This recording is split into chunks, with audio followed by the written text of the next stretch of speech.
பணி நிரந்தரம் கோர மாட்டோம் என உத்தரவாதம் அளித்தால் மட்டுமே நவம்பர் மாத ஊதியம் வழங்கப்படும் என அண்ணா பல்கலைக்கழக தரப்பில் தெரிவிக்கப்பட்டிருக்கிறது.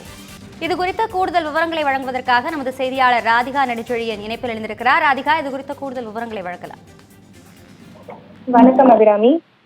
பணி நிரந்தரம் கேட்க மாட்டோம் என்கிற உத்தரவாதத்தை வழங்கினால் மட்டுமே இந்த மாதத்திற்கான ஊதியம் வழங்கப்படும் என அண்ணா பல்கலைக்கழகம் அங்கு பணியாற்றக்கூடிய தற்காலிக பணியாளர்களுக்கு சுற்றறிக்கை அனுப்பியிருக்கிறது. அண்ணா பல்கலைக்கழகத்தில் ஆசிரியர் அல்லாத பணிகளில் 1000க்கும் மேற்பட்டோர் பணியாற்றி வருகிறார்கள்.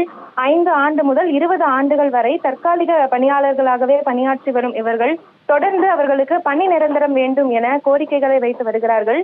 குறிப்பாக இது தொடர்பாக பலமுறை போராட்டங்களிலும் இவர்கள் ஈடுபட்டிருக்கிறார்கள்.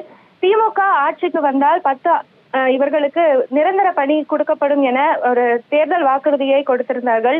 ஆனால் 3 ஆண்டுகளாக இதற்கான எந்த ஒரு நடவடிக்கையும் எடுக்கப்படவில்லை என அண்ணா பல்கலைக்கழகத்தில் தற்காலிக பணியாளர்கள் தொடர்ந்து போராட்டங்களையும் நடத்தி வந்தார்கள்.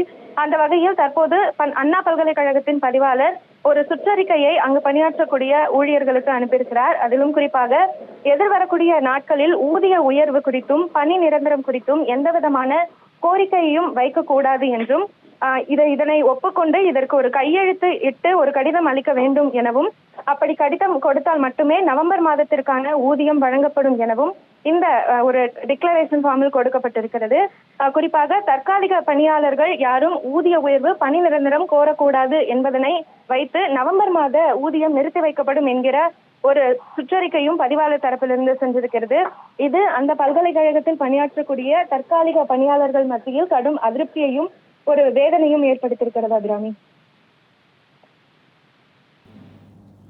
விவரங்களுக்கு நன்றி ராதிகா.